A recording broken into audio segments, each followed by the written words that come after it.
Aloha.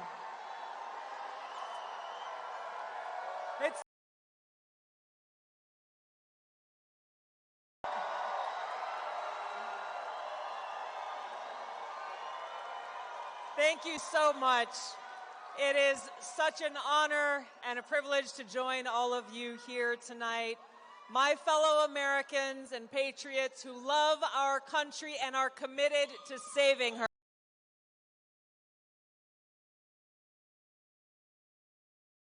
Incredible and historic opportunity before us.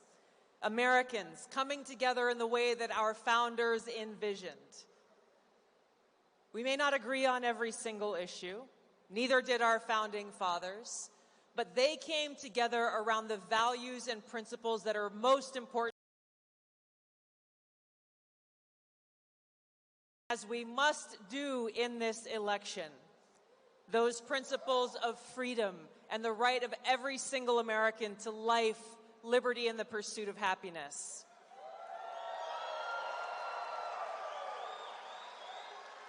You know, I joined the Democratic Party over 20 years ago. I was 21 years old in Hawaii, and at that time I saw a party that was the big tent party. It welcomed people from all different backgrounds, different views, celebrated free speech, and actually defended those whose speech was being attacked, even if they disagreed with their views. It was a party that fought for the little guy, a party that fought for the plantation workers back in Hawaii. It was a party that stood up for the little guy and represented our values of freedom and liberty in America. You fast forward to where we are today. I left the Democrat Party because now it stands for the exact opposite of all of those things.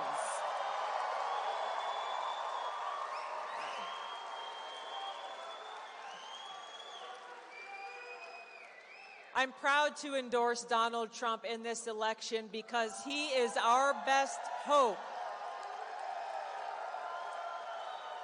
He is our best hope to bring about historic transformational change, to stop the censorship of free speech in America, to stop the weaponization of our law enforcement and Department of Justice against everyday Americans, including first and foremost Donald Trump. I never would have imagined as an American and as a soldier that we would live in a country in my lifetime where we would feel like we have to self-censor what we say, that we couldn't criticize our own government for fear of them labeling us as a domestic terrorist. But this is the country that we live in. The very next day after I did an interview with Laura Ingraham on Fox News, and I talked about how dangerous Kamala Harris would be as our president and commander-in-chief, I was added to a secret domestic terror watch list called Quiet Skies.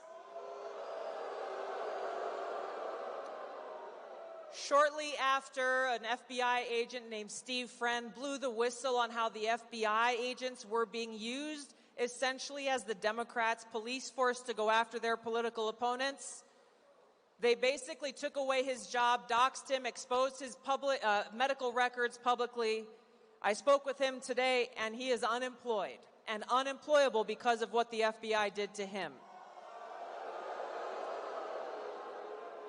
We are just two of many who are experiencing the political retaliation under the Harris-Biden administration. In America, we cannot allow that to stand. We are closer to the brink of World War III and nuclear war today than we ever have been before, directly because of the Harris-Biden administration's foreign policy. I've spoken with President Trump about this and heard and felt his commitment to walk us back from the brink and do all that he can to make it so that we don't have to live in fear of a nuclear Armageddon.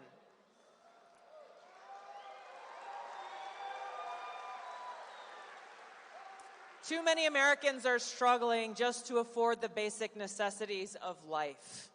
No matter how many times we've heard Kamala Harris and Joe Biden over these last 4 years tout and celebrate how Bidenomics has been great for America, it's really a slap in the face to Americans who are struggling just to pay the bills.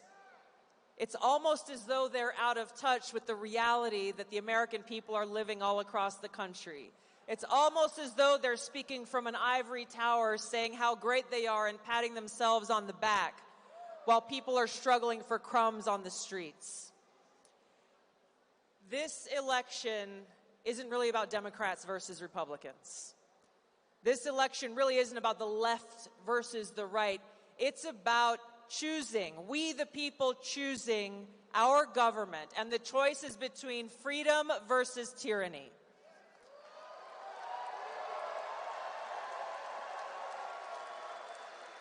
The choice is between our ability to live and thrive in a peaceful and prosperous society, or to live in a constant state of war and economic hardship. Our founding fathers said that our government only exists with the consent of the governed. It's up to us to save our country.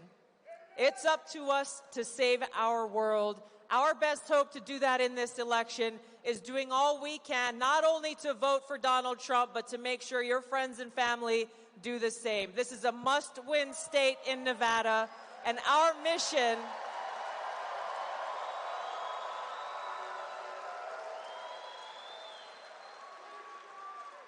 we have a no-fail mission before us, every single one of us as Americans who cherish peace and freedom and who love our country, to save our country, and we do this on November 5th. Thank you all so much for your support and for all that you're doing. Aloha. Thank you.